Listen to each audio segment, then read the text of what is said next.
What's going on, everybody? Welcome to another episode of Dolphins with Dillon. I am your host, Dillon, of course, as you know. And I got a couple things I want to talk about today, including I have some information regarding Laremy Tunsil.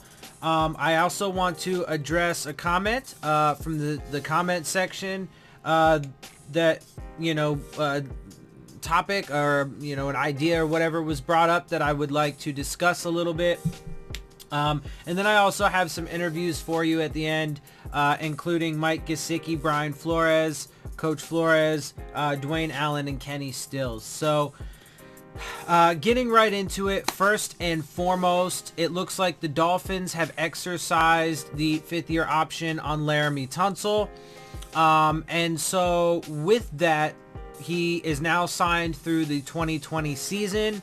And so I have my feelings, depending on how they, handle this, and at different points in time could, be different, could change, whatever. As of right now, I think it's a wonderful thing. I think that it makes a lot of sense. I saw, obviously tons of posts on it on Twitter, and people are like, oh, it's a no-brainer, blah, blah, blah. Yes, that's absolutely correct. It definitely is a no-brainer. And real quick, just like I had mentioned how, some of the key things for this franchise and telling how this franchise, or this regime rather, some of the keys for this regime and how they are to tell, and some keys in our evaluation to be able to tell how this regime is going to play out and if they're going to be successful is how they handle the draft, how they handle Xavier Howard's contract, and Laremy Tunsil is also one of those. Now, again, having him locked in right now is wonderful. He's guaranteed unless you rescind it, obviously, for some reason, which at this point in time wouldn't make any sense. Something obviously could happen, but it would have to be pretty substantial for them to cut it. And so anyway, it makes total sense. But the thing is, though, is they absolutely need to make sure that they get him locked down before they before he hits free agency. Now, Xavier Howard was in the 2nd round. He was taken in the 2nd round, so there is no 5th-year option. So they do have a little time to get Laremy Tunsil. So what would be the ideal thing, the smart thing to do, is lock down Xavier Howard this year, and then in next offseason, lock down Laremy Tunsil, so neither of those guys even test free agency, and you don't have any chance of starting a bidding war. You make sure you lock them down and make sure that they are foundational pieces for the future and while they are in the prime of their career and entering the primes of their career. And look, a lot of people, are often like, oh, just let guys go, whatever. Look, here's the thing. When you bring guys in through the draft or free agency or as undrafted free agents or from the AAF, whatever it is, right? Not all of them are going to be superstars. You're going to get a superstar every once in a great while. And one of the issues that this team has had, especially when it comes to the guys that they've drafted, is when they become superstars, when they become wonderful, part of it's because they've been terrible at cap management and, overpaid for free agents as opposed to trying to build the foundation through the draft. And so that has hampered them. But one of their big issues is making sure that they sign the guys that they've drafted, that they've developed, and who become foundational pieces. They let those foundational pieces get away and go to other teams. And so they can't do that. And so this actually does bring me to the comments. It was by Manuel Barreto. So give shout out to him. He brought up the fact that the Dolphins have all the leverage in these contract negotiations. Now, I wouldn't say that they have all the leverage. I think Xavier Howard has proved to this point that he is worth a big contract. Maybe there is an argument to be had that he doesn't quite deserve the top paid, like the highest paid corner. He has missed some games, whatever, but he did lead the league last year in only 12 games with 7 interceptions. And he's a ball hawk. He's a beast. He's got great makeup speed. I mean, look, dude, he deserves a big contract for sure, and they need to lock him down before he hits free agency. But anyway, but here's one of the things though about that is the Dolphins need to stop, with this this mentality that they need to flex every single muscle that they have to the very last minute. It's absurd and it's insane, and you end up creating bad blood, and between you and the other guy, because you guys keep going back and forth. You can't agree on anything. They end up leaving. You end up having you can't, it's just bad for the team. It's bad for the guy. It's just bad all around, and it's not good to be like that cutthroat and that strict and that closed-minded in your business plan. You gotta be there has to, I'm a big proponent for a balance in everything in life, and so there has to be a proper balance, right? And that's a big reason why I don't agree with going up and chasing players, right? If anything, you trade down and accrue more draft capital for the suckers that want to go and trade away their resources to go get one player, right? And if you do move up, make it be modest, right?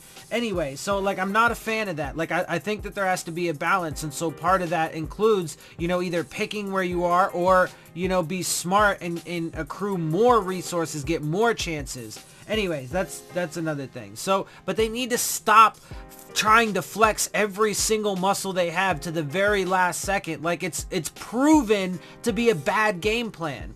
And so they need to ensure that they lock these guys up before they hit free agency, before they start even getting close to it. Xavier Howard needs to get locked up, and frankly, I am concerned about that. I really am. Part of that context that I used to evaluate is that interview that he had that I gave you guys, I think, in my last video, and it's just not. It didn't sound very good, and so I'm worried that the Dolphins are going to continue playing the same stupid bullshit games that they play, and then they are going to end up potentially losing Xavier Howard because they're fucking fools. Anyway, that remains to be seen, and hopefully they do the right thing. I think Chris Grier, I do overall have trust and faith in Chris Grier, but look, here at the end of the day, one of the things that I want to stress to you guys is well, I'll get to that in a minute, actually, because I'm going to talk about that when I get into, some of my takeaways from these interviews. So let me go ahead and get into that right now. So before I send you guys off to these interviews, let me tell you a little bit about my takeaways. So first, the first one you'll see is going to be from Dwayne Allen. And, he talked mostly about hard work, fundamentals, and these are things that are, being harped on by everybody, which is good, right? But a lot of it is, pretty cliche, politically correct. A lot of it's just the talking points and stuff like that. And that's great. It's wonderful. But again, for me, I'm more about the action. I want to hear these things, right? That's a good, important part of the context, but it's weighed less in my evaluations than the actions and the things that they actually do, right? So, but he talked about, hard work and fundamentals. He talked about being a leader in the tight end room because he is, the veteran guy. He was talking about some of them. He was saying that Nick O'Leary and Clive Walford, they're going in years 3 and 4. Durham Smythe and Mike Gesicki are obviously going in year 2. He's in year 8. So he's kind of like the veteran leader, and he needs to be for sure, because the tight ends are going to need to do a lot this year if we're going to have any kind of success. Because our offensive line, as of right now, for sure, is certainly hurting. And so they are definitely going to be needed to block in both the running and passing game. But we do need more production out of them in the passing game as pass catchers than we have seen in the past. So they are going to be very busy, and he does need to step up as a leader in that room. Next, I have Kenny Stills. He had he had an interview that you'll see. He comes after Dwayne Allen. So he talked mostly about, he's like, yeah, I'm focusing on 2019, enough about last year. I don't care about last year, blah, blah, blah. He did talk a lot about how they're stressing communication, which is great. I think that's something that most people in general need to work on, because people are just terrible at communicating with one another. And so I think that is huge. I think that's great. He did talk about, and a lot of these guys talked about, the little details, stressing those. That is something that came up a lot, which is wonderful, and that's great. He did mention, though, that is, that's something that the last regime, in the past few,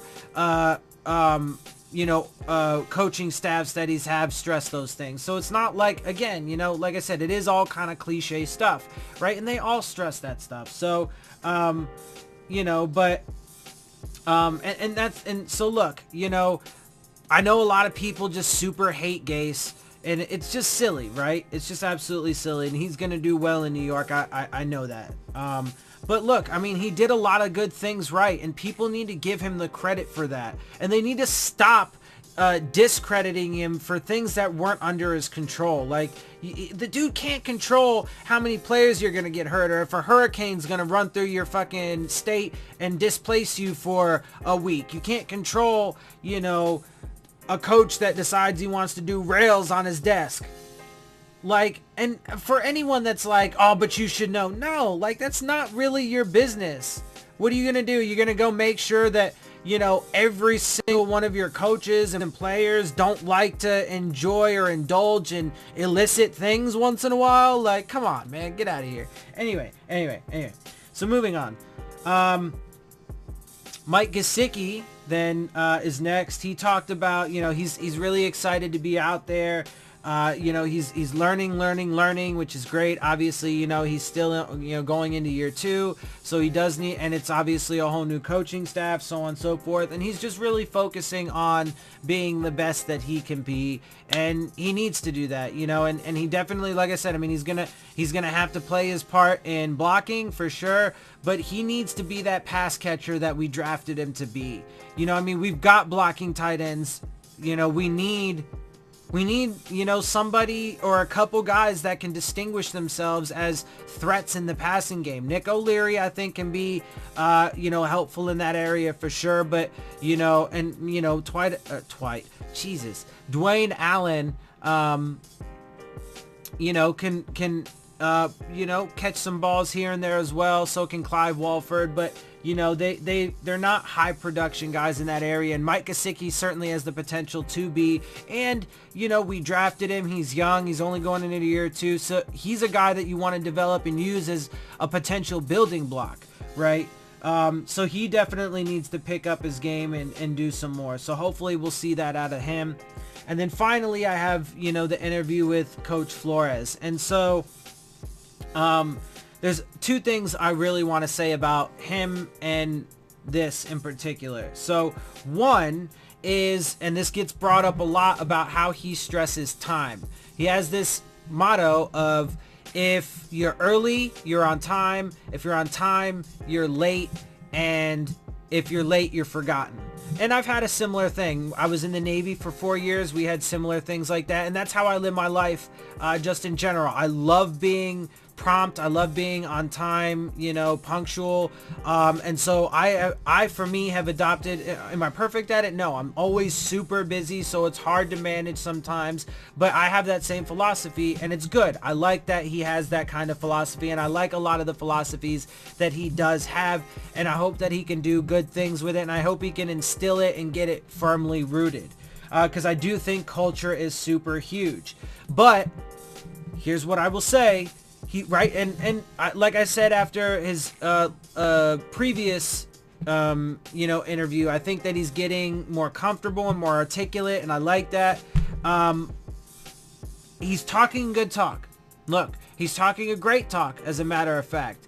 But at the end of the day, he's also going to walk. So we got to see, again, like, the talk is wonderful, but for me the big thing is the action and what they do with it, how they actually, you know, apply these things. Are they successful at instilling the culture and so on and so forth? Are they capable of developing guys, making the right decisions, making the right moves, and so on and so forth? And, you know, like I said, up to this point, I don't really agree with a lot of the things that they do, but they have, in my eyes, they still have another 4 years and like 9 months, right? I think that they should be given, you know, the full 5 years that his contract entails, regardless of whether or not, you know, we make it to the playoffs within the next few years. You know, if we're sub 500 or, you know, we just suck tremendous. I mean, honestly, you know, I did the schedule. I looked over it. As of right now, realistically, I'm saying like 2 to 3 wins. I know, you know, a lot of people don't want to hear that or whatever, but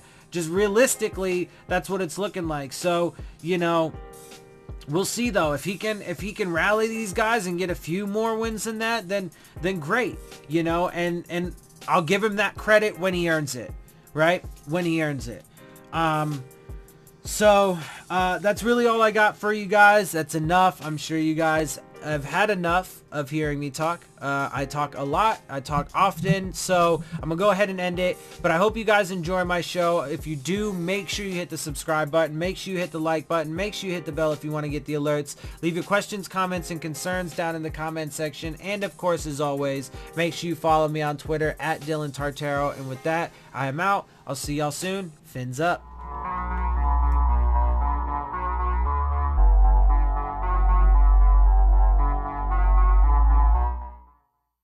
His way, because I asked him today, a lot of people say he might do it the Patriot way. Man, you know, that's the only thing I have to go off of. You know, like in New England, Coach Flores ran the defense. I didn't get to see much of him other than when he was on the other side of the ball and we were talking a little crap to him. And here, you know, it's his show and he's running things his way. What's his way been so far? Man, he wants a smart, tough football team that can perform well under pressure. And, you know, it starts with practice and being well conditioned. So getting out here in the heat and what I've learned from everyone, this isn't the heat quite yet. So I'm pacing myself, but getting out here, working hard, and that's what we've been able to do so far. We noticed that the conversation you and Mike had. Are you kind of taking him under your wing a little bit? The entire tight end room. You know, that's my job here. I'm the veteran guy in the tight end room, and so I want to make sure that we as a core are able to go out there and execute our job, no matter who's in the game. What's the most important thing that you want to get across to them? Executing. You know, knowing exactly what they have to do, when they're supposed to do it, and giving them the tools to be able to go out there and execute. What have you seen from a guy like Gesicki? He came in really hyped about his talent overall. You know, he probably has to work on his blocking. You know, he hasn't gotten that size yet, but man, we're all learning. We're all learning. Me going into year 8, Gesicki and Durham going into year 2. Freaking Clive and Nick going into year 3, 4. We're all just trying to get out there, learn, continue to grow, continue to get better at the tight end position. Because in this league, once you think you know it all, that's when you're on your way out. I know you're not going to mention specifics, but when you say the word executing, how would fans understand what that means? What would that mean to them? How could you put that in terms that they could understand? When the ball is moving forward, then everyone on the offensive side of the ball is executing pretty well. When I asked Coach Flores if it was the Patriot way, he goes, you call it whatever way you want, it's going to be my way. Yeah. He talked about how he's a stickler for time. Yep. To be on time and what time means to him. Yeah. Early is on time is late, and late is forgotten, as Coach Flores like to say. And you know that's his thing. That's one of the things that he first said the first day that we got here, that he wanted to maximize our time in this building, to make sure that we're utilizing it so that we can go out and execute the game of football the way that we want to. And so guys have been very receptive and have been early.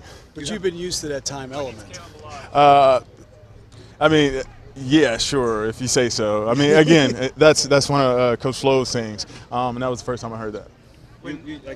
Going back though, how much does that add to a team? Because those are little things, but those little things are what establish what kind of group you're going to have. Nah, certainly. It's all about the little things, and that's another thing Coach Flo stressed to us, making sure that we are sticklers about the details, and one of the details is time, right? Making sure that we're early to things so that we can maximize our time inside this building. This team hasn't run a lot of 2 tight end sets in the last few years. You can tell me if I'm wrong, but I imagine that was kind of the allure of you coming here, is that they might run more of that here? Man, the allure of me coming here was the opportunity to be around a great coach staff. Headed up by a couple guys that I was familiar with coming from New England, but also a lot of guys that were added that I wanted to work with. The offensive scheme, that all depends on who's calling the plays, not necessarily where they learned the offense from. So the way that Josh McDaniels called things could be and will be, I'm sure, totally different from the way that Chad O'Shea calls things. So.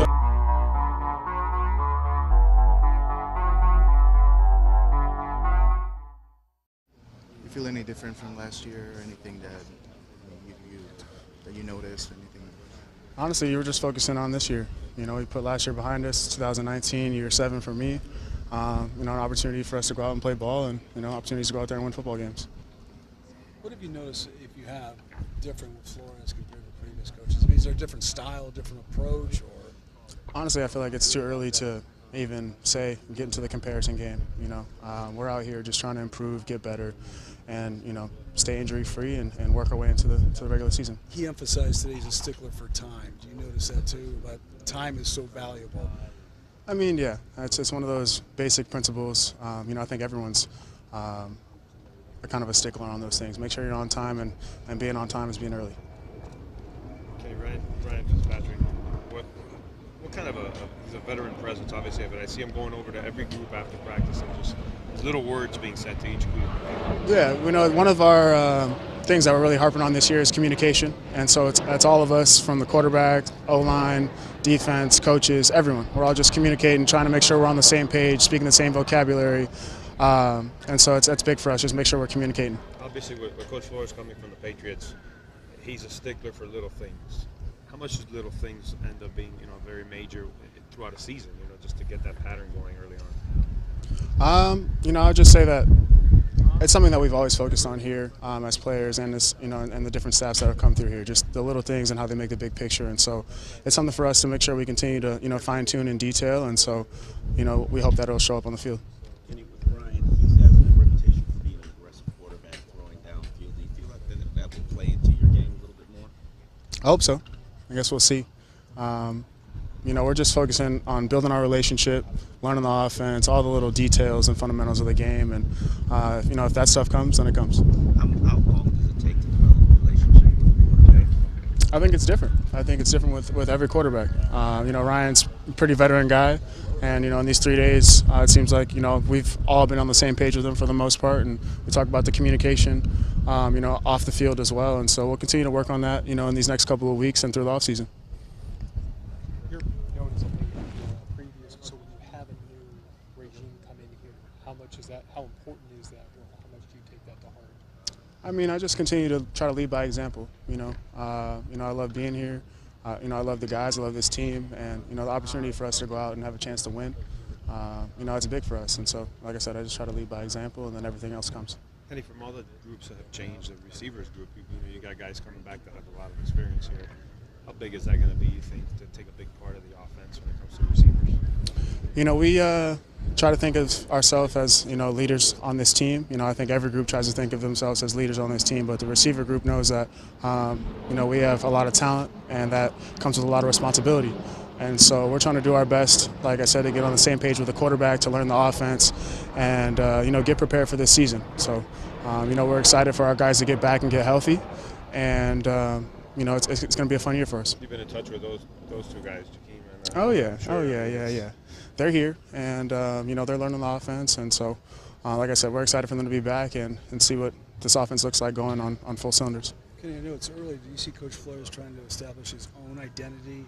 Because everyone keeps saying, it could be the Patriot way here. Yeah, no, he's himself, and we're building that relationship, with him and the team, and so we're continuing to learn who he is and figure that out. But we're on the right track to start.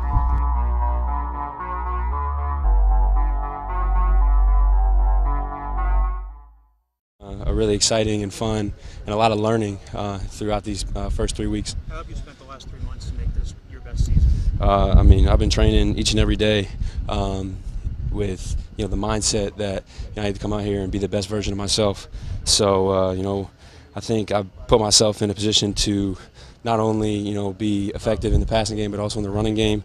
I feel like I'm in much better shape than I was this time last year, and I think that's when I'll be at my best, when I can play fast. I think last year, especially when I got here, the heat took me by surprise, and I wasn't in great conditioning shape. So, my thing is I need to be able to run fast and run by people and make plays in the passing game. So it took a while to kind of get into that shape to get there. So I feel pretty good. Have you put on weight? Yeah, I played last year probably 240. Now I'm like 253. So feel good. What has Dwayne Allen's presence done for the tight end room? Oh, he's awesome. He's an unbelievable guy. Really, natural leader. He does a great job vocally. He's kind of like a second coach, honestly. So, if Coach God sees busy, I feel like I can go up to Dwayne and be like, hey man, did you see that route? What'd you think? Did you see that front? Was that the right guy? All that kind of stuff. So, he just grabbed me. We were walking off the field and still give me coaching points. So it's cool to have that presence.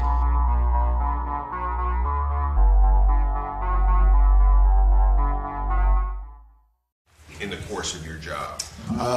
Delegating is very important in this job. There's just, a lot on the plate. As far as there being things that I'm surprised about, not really. Just I've had a lot of conversations with a lot of head coaches in this league, and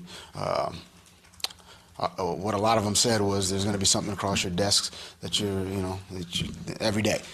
So you got to be ready to deal with that. So that was kind of my approach coming in.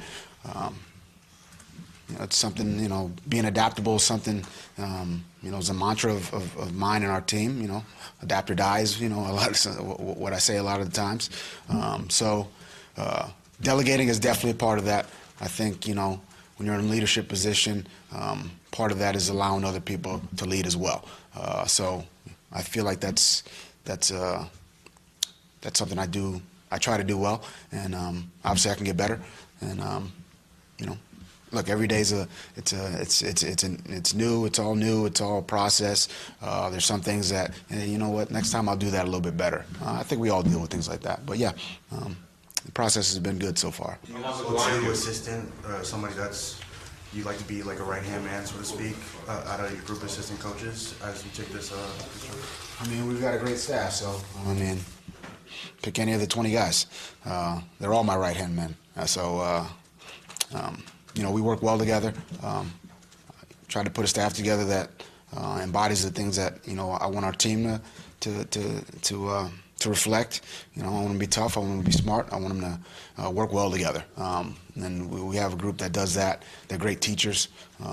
So when we talk about technique and fundamentals, I harp to the players that these guys that are coaching you, they know what they're talking about.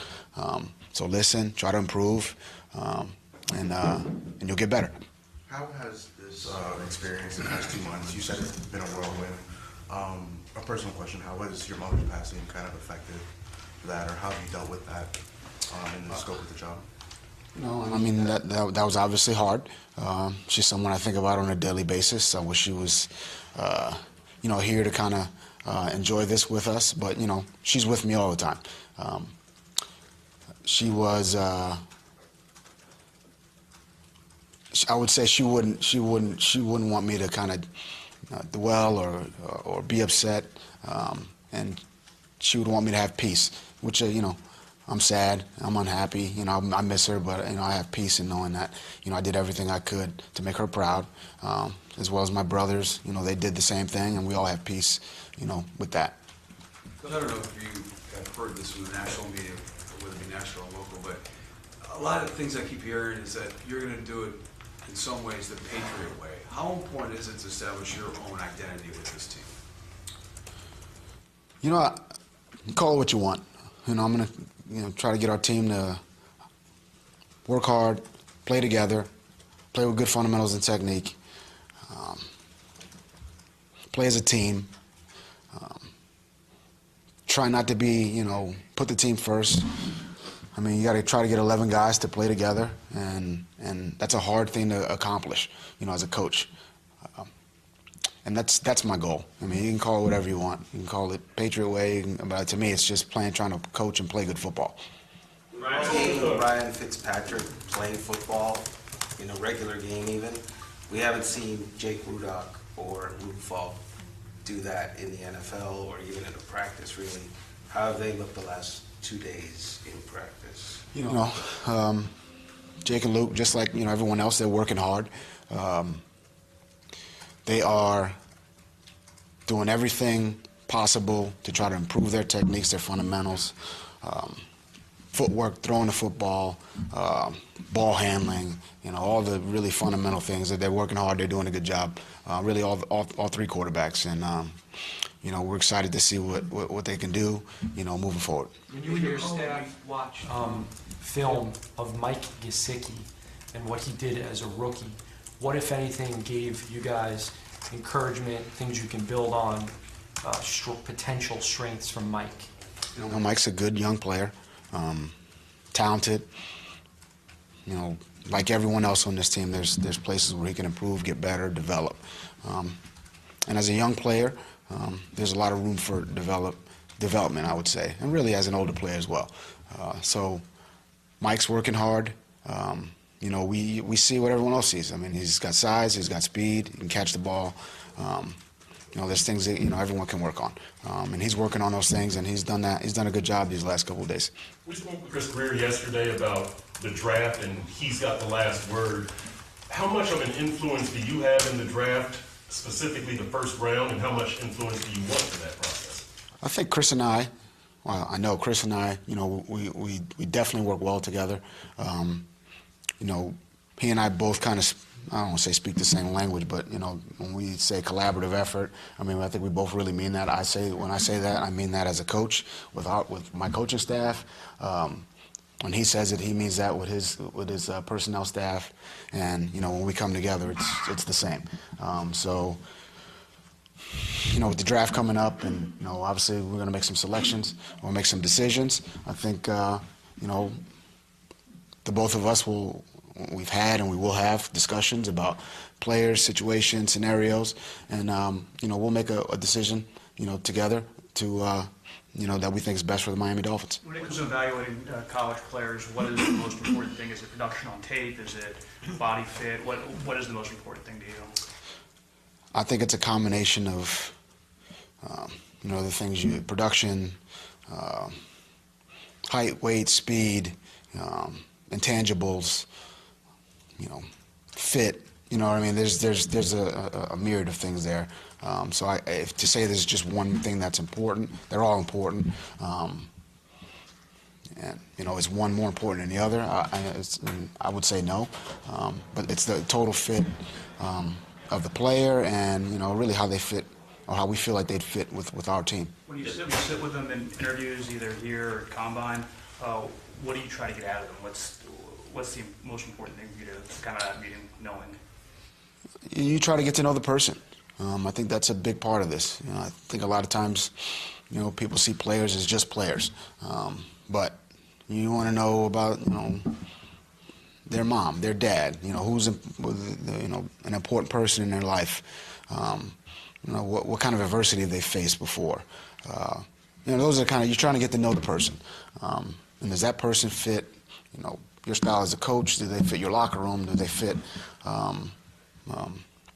the culture you're trying to, you're trying to build as each individual team, and obviously our team. So there's, when you sit down with a player, or it's really when you sit down with anyone, you're just trying to get to know them. You call a meeting at 10:45. Do you expect everybody to be there at 10:40? Is this a rule of yours? I was taught at an early age. Early is on time is late, and late is forgotten. I was taught that, in high school. Dino Mangiro, in Poly Prep Country Day School in Brooklyn, New York. So that's kind of been something that's been ingrained in me. So is it a rule? No. It's my personal mantra, and I feel like I have a lot of respect for time. I really do. I think it's precious. I think we shouldn't take it for granted. I think if you want to stay on schedule, you got to stay on time. So that's these are just some of my core beliefs. And do you lay out day? Most coaches do. You lay out day minute by minute, or hour by hour, or half hour. We have a schedule. It's laid out pretty. It's laid out pretty well. Coach, on those lines, I know coaches like to have everything scheduled out. How have you found your time when you're on the practice field, where to go? Do you schedule that out, or sometimes, hey, I think I need more time over here as a head coach, you know? I mean, yeah, we like to schedule things, but in this game, you got to be able to adapt. You know, when I'm out on the field, it's more of a feel thing, you know. Spend time with the quarterbacks, spend time with the offensive line, spend time with the defensive line, spend time with the safeties, you know, go watch the punter walk his lines. You know, it's just, you got to do a little bit of everything. So that's more of a feel thing. There's so much talk about hybrid defense and multiple schemes and adaptability, but now when you're putting together your draft board and players fit 3 schemes or 4 schemes, do you, and when you want to play both, do you have to have a player that plays both, or do you specifically target players that say, okay, this guy fits this scheme, this guy fits that scheme, or do you need players that can fit both schemes? We need good players. So, I mean, that's really what it boils down to. I think as a coach, you get a good player, and you know, what does he do well, and you try to do that. So, I think that's, you know, that's the good thing about having a versatile scheme, is it fits the player. So, you know, I think, you know, to answer your question, you try to get a player you try to get the best player, and I like to think that, you know, myself and our staff, we can, you know, fit whatever we're going to do around the skills of that player. Or I shouldn't even say that player, because there's 11 players on the field, and you got to fit the group. And some guys are going to have a better fit than some others, but you got to put the whole thing together, and that's the beauty of the game. And that's why that's what I love to do. So I enjoy doing it, but yeah, good players. That's what we're looking for. What's your thinking on the back-to-back games in the Meadowlands? Stay up there, come back, and then go back to New York again? And is that something the Dolphins requested to have them back-to-back? You know, that's so far down the line that I'm going to go ahead and say that, you know, we had a brief conversation about it, but, you know, nothing's been set in stone yet. So when it is, I'll let you know. We'd all like to stay. Yeah, we'd all last question, guys. Not all of us. Brian, from watching tape when they were in college and over the last couple of months, if you could speak both on Raekwon and then Jerome on things you liked about each of their skill sets. Raekwon, big, fast, physical.